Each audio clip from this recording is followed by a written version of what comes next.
सास की जादुई शक्ति। कौशल्या ने एक रात सपना देखा। कौशल्या राजपूत, तुमने किए हैं जीवन में अच्छे अच्छे कर्म, इसलिए अब से जब तुम चाहो गायब हो सकती हो, जिसके लिए तुमको सिर्फ चुटकी बजानी होगी और चुटकी बजाते ही तुम गायब। बस एक बात का ध्यान रखना, जहां तुमने कोई गलत काम किया, तुमसे ये शक्ति वापस ले ली जाएगी। कौशल्या की नींद टूट जाती है। ये कैसा सपना था? गायब हो जाऊंगी मतलब? हे भगवान, कंबल ओढ़ के सो जाती हूँ, सपना कंबल के अंदर नहीं घुस पाएगा। कौशल्या डर के मारे कंबल ओढ़ के सो जाती है। सुबह कौशल्या मंदिर जाने लगती है। अरे बहू, जल्दी चल, भिखारियों को खाना भी तो खिलाना है। हाँ माँ जी, अभी आई। आज तो खीर और पूरी बने हैं, सब खुश हो जाएंगे। दोनों सास बहू कार से खाने का सामान लेकर मंदिर पहुंचते हैं और भगवान की आराधना के बाद मंदिर के बाहर बैठी भिखारियों को खाना खिलाने लगते हैं। दीदी, आप हर हफ्ते आते हो, इतना सारा करते हो हम लोगों के लिए। मैं आपके लिए रोज अलग से दुआ मांगता हूँ। ये तो फर्ज है हमारा। दीदी, थोड़ी पैसों की मदद हो जाती तो अच्छा होता। बड़े चौराहे पे मेरी बीवी भीख मांगती है, उसका इलाज करवाना है, 100-200 रुपए लग जाएंगे। कौशल्या उसी वक्त भिखारी को 500 का नोट दे देती है और दोनों सास बहू वहां से लौटने लगती हैं। तभी कौशल्या को कोई शंका होती है। अब बहू रुक, तो मैं अभी आई। कौशल्या वापस वहीं जाती है तो देखती है कि भिखारी वहां है ही नहीं। कौशल्या को रात का सपना याद आता है। वो चुटकी बजा के गायब हो जाती है और सीधे भिखारी के पास पहुंचती है, पर भिखारी को वो दिखाई नहीं देती। कौशल्या देखती है कि भिखारी उन पैसों से शराब खरीद रहा है और कौशल्या उसे वहीं एक चाटा मारती है। अरे कौन है बे?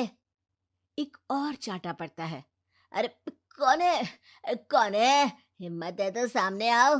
भिखारी को झूठ बोलने पर तड़ातड़ चांटे पड़ते हैं। वो वहां से भाग खड़ा होता है। कौशल्या चुटकी बजा के वापस बहू के पास आ जाती है और मन ही मन सोचती है, ऐसे तो मैं कितने गलत काम रोक सकती हूँ, कितनी ताकतवर हूँ मैं, किसी को पता भी नहीं चलेगा। सासू माँ, आप क्या सोच रही हो? अब कुछ नहीं, कुछ भी तो नहीं। ठीक है, मुझे ना थोड़े पैसों की जरूरत थी। मेरे कजिन भाई है ना, उनकी तबीयत थोड़ी इधर उधर हो रही है। वो तो खुद से नहीं कहेंगे कि पैसे दे दो, पर बहन होने के नाते मेरा तो फर्ज बनता है ना कि भाई की मदद करूं। अरे हाँ हाँ, ले जाना पैसे। पैसे इसीलिए तो कमाते हैं कि जरूरत में काम आ सके। घर पहुंच के कौशल्या अपनी बहू को 10,000 रुपए दे देती है। कब जाएगी तुम मायके? कल शाम की ट्रेन है। दोनों काम में लग जाती हैं। तभी काम वाली दीदी वहां आती है। आज ना मैं आप लोगों के लिए पनीर बनाऊंगी। ठीक है, मंगवा लेती हूँ पनीर। पड़ोस की दुकान वाला पनीर दे जाता है और काम वाली बाई पनीर से रेसिपी बनाने लगती है। आज अपनी सुपर पावर काम वाली बाई पे ट्राई करती हूँ, देखूं तो सही किचन में करती क्या है ये। सास चुटकी बजा के गायब हो जाती है और किचन में पहुंचती है। बाई को खबर भी नहीं है कि कौशल्या भी किचन में ही है। आज तो मैं भी पनीर की सब्जी बनाऊंगी रात को अपने घर, और थोड़ा सा घी भी रख लेती हूँ। वैसे भी कौशल्या बुढ़िया खा खा के मोटी हो गई है। कौशल्या बाई की चोरी पकड़ लेती है और गुस्से में बाई की चोटी ऊपर उठा देती है। बाई को समझ भी नहीं आता कि उसकी चोटी खड़ी कैसे हो गई। वो डर के मारे चीख पड़ती है। बहू भागते हुए किचन में आती है। अरे क्या हुआ? ये तुम्हारी चोटी खड़ी कैसे है? करंट लग गया है क्या? पता नहीं, शायद किचन में ना भूत है। बाई वहां से भाग खड़ी होती है और कौशल्या चुटकी बजा के अपने कमरे में टीवी देखने लगती है। बहू वहां जाती है। माँ जी, किचन में ना भूत है, बाई भाग गई। अरे भागने देना, भूत का तो पता नहीं, किचन में चोर जरूर था और वो थी अपनी काम वाली। अच्छा हुआ चली गई। बहू को कुछ समझ नहीं आया। उसने किचन में जो देखा उसके सदमे में जो थी वो अभी तक।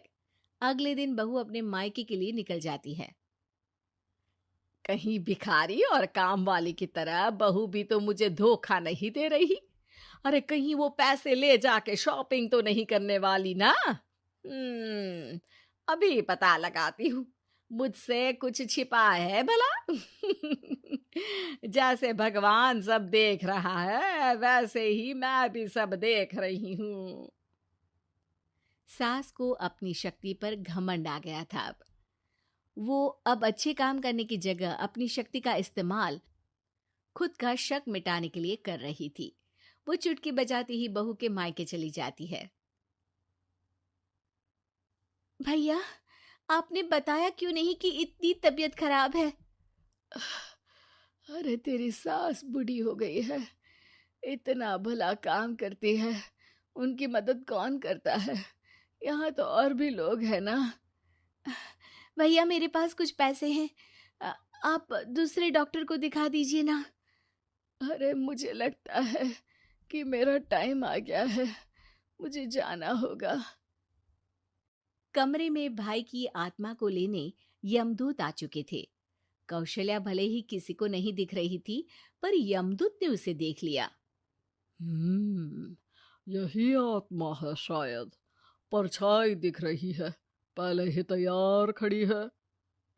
अरे आप कौन हो? यमराज का नाम सुना है? हैं? आप यमराज हो क्या? नहीं, हम उनके यहाँ जॉब करते हैं, आत्मा उठा के ले जाते हैं डिलीवरी वाले। चलो अब तुम्हारा टाइम पूरा हो गया। अरे आप शायद ना वो बिस्तर पर पड़े आदमी की आत्मा को लेने आए हो। मैं तो बस यहाँ देखने आई थी कि मेरी बहू कहीं मुझसे पैसे लेकर शॉपिंग करने तो नहीं चली गई ना। मतलब तुम्हारे पास शक्ति है गायब होने वाली? हाँ। तुम ऐसे तुच्छ काम में उपयोग कर रही हो ऐसी दिव्य शक्ति का। अब तो तुमको ही लेके जाऊंगा। अरे नहीं नहीं, कल मुझे किटी पार्टी में भी तो जाना है। अब नरक में ही करना किटी पार्टी। नहीं नहीं नहीं। 3 बार नहीं क्यों बोल रही हो? टीवी सीरियल चल रहा है क्या एकता कपूर का? अरे प्लीज मुझे जाने दो। आप तो उस बीमार आदमी की आत्मा को लेने आए थे ना। गलत डिलीवरी करोगे तो यमराज डांटेगा ना। बात तो सही कर रही हो, पर हमको उस पे दया आ गई। अभी उसकी उम्र ही क्या है, पर कुछ तो लेके जाना पड़ेगा ना। एक काम करो, अपनी शक्ति दे दो, गायब होने वाली। हैं? अरे क्यों? तुम पृथ्वीलोक का भ्रष्टाचार रोक सकती थी, चोरी रोक सकती थी, अरे कोरोना रोक सकती थी, पर तुमने अपनी बहू की जासूसी करना शुरू कर दिया। अरे लेकिन किंतु परंतु। यमदूत सास की शक्ति लेके वापस चले जाते हैं।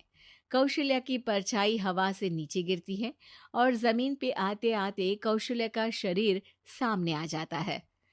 अरे लग गई, कितने ऊपर से फेंका। माँ जी, आप यहाँ ऊपर से कैसे गिरी?